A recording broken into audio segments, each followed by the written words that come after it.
Selamat pagi. Waalaikumsalam.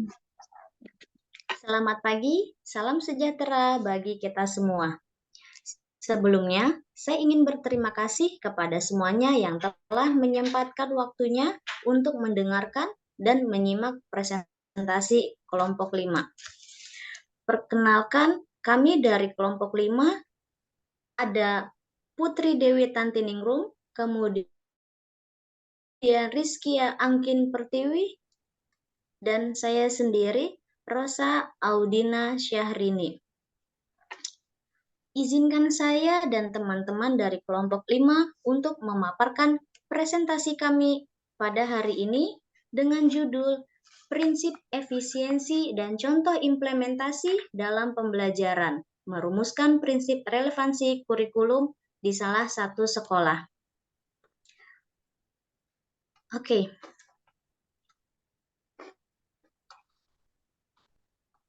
Prinsip pengembangan kurikulum.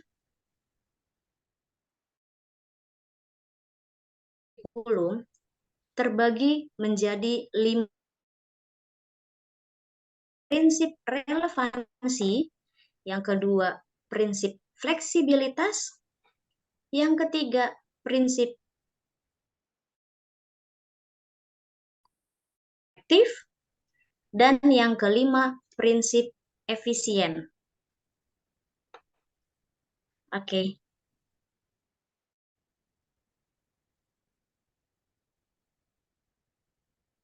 Iya, baik. Selanjutnya, mengenai pengertian dari prinsip efisiensi, ini sendiri adalah salah satu prinsip yang perlu diperhatikan dalam mengembangkan kurikulum. Sehingga apa yang nanti direncanakan itu sesuai dengan tujuan yang ingin dicapai. Nah, prinsip efisiensi sendiri ini maksudnya adalah mengusahakan agar kegiatan dan kemampuan itu tidak mubazir. Maksudnya ini dalam hal waktu, tenaga, biaya, dan sumber-sumber lain yang harus dilakukan secara optimal, cermat, dan tepat sehingga hasilnya memadai.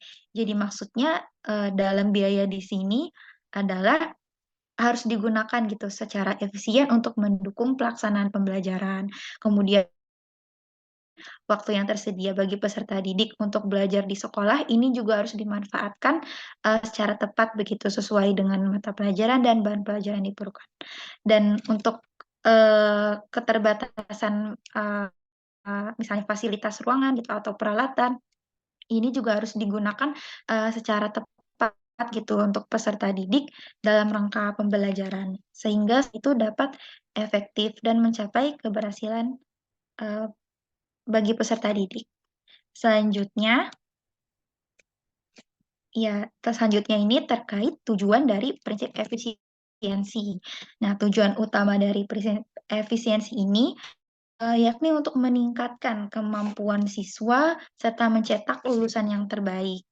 Nah, ini juga sesuai nomor 20 tentang Sistem Pendidikan Nasional tahun 2023, pasal 3 yang disebutkan bahwa pendidikan nasional itu berfungsi mengembangkan kemampuan dan membentuk watak serta peradaban bangsa yang bermanfaat dalam rangka mencerdaskan kehidupan bangsa, bertujuan untuk berkembangnya potensi peserta didik agar menjadi manusia yang beriman dan bertakwa kepada Tuhan Yang Maha Esa.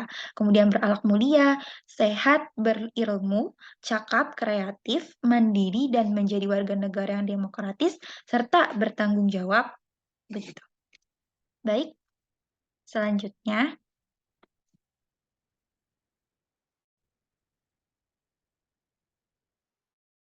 Selanjutnya akan saya jelaskan mengenai prinsip efisiensi dalam implementasi.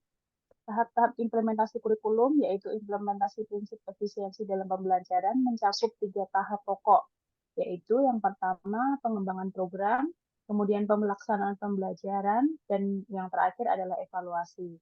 Nah, pengembangan program sendiri itu seperti contohnya merancang program-program tahunan dan juga program-program semester yang akan dilakukan dalam 1 tahun atau 1 semester ke depan.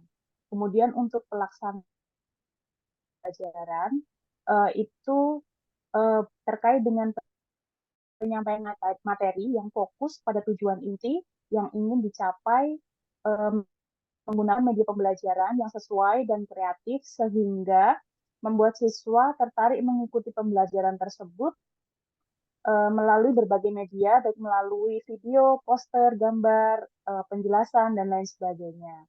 Kemudian yang terakhir adalah evaluasi, yaitu adalah proses yang dilaksanakan sepanjang pelaksanaan kurikulum tahunan, semester, dan harian sesuai dengan program yang telah dirancang. Kemudian selanjutnya, untuk implementasi prinsip efisiensi ini kami berpacu pada sekolah yang kami gunakan, yaitu SD Negeri 02 Susukan. Untuk profil sekolahnya, SD Negeri 02 Susukan ini berada di Jalan Makmur 4, nomor 9, RT 7, RW 2, Susukan, Kecamatan Ciracas, Kota Jakarta Timur, DKI Jakarta. Nah, sekolah ini dalam satu komplek dengan SD 01 Susukan yang berdiri di atas tanah seluas 3.753 meter persegi. Kemudian dari bangunannya tersendiri terdiri dari 3 lantai dan mulai ditempati pada tahun 2019. Untuk SD Negeri 02 Susukan sendiri terdapat 6 ruang kelas, 1 ruang perpustakaan, 1 ruang UKS, 1 ruang guru, dan 1 ruang kepala sekolah.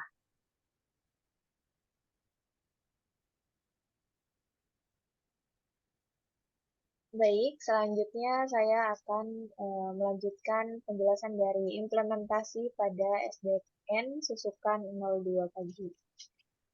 Terdapat beberapa poin dari implementasi pada SDN Susukan 02, yaitu terdapat pada waktu, biaya, tenaga, dan fasilitas. Poin pertama yaitu implementasi waktu. Misalnya bimbingan rohani untuk kelas sesi pagi dilaksanakan setelah selesai pembelajaran, yaitu pada kelas sesi siang dilaksanakan. Dan bimbingan rohani untuk kelas sesi siang dilaksanakan sebelum pembelajaran dimulai, yaitu saat kelas sesi pagi dilaksanakan. Efisiensi terkait hal ini menyangkut pada pembiasaan yang terdapat di SDN Susukan 0 Pagi, yaitu bimbingan rohani yang telah saya sebutkan tadi. Selanjutnya yaitu poin kedua, biaya.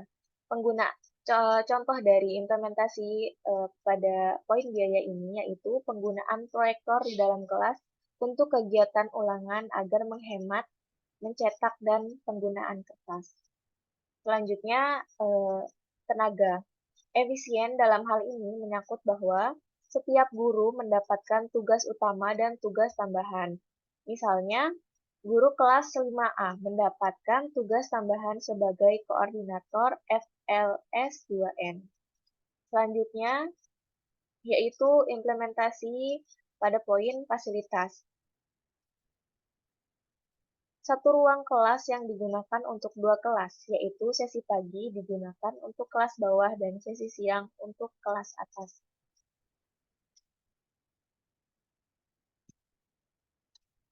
Baik, seperti itulah pemaparan dari implementasi atau contoh perancangan dan pengembangan kurikulum pada prinsip efisiensi di sekolah SDN Negeri Susukan 02 Pagi. Kami kelompok 5 berterima kasih atas perhatiannya. Kurang lebihnya kami mohon maaf. Dan terima kasih. Wassalamualaikum warahmatullahi wabarakatuh.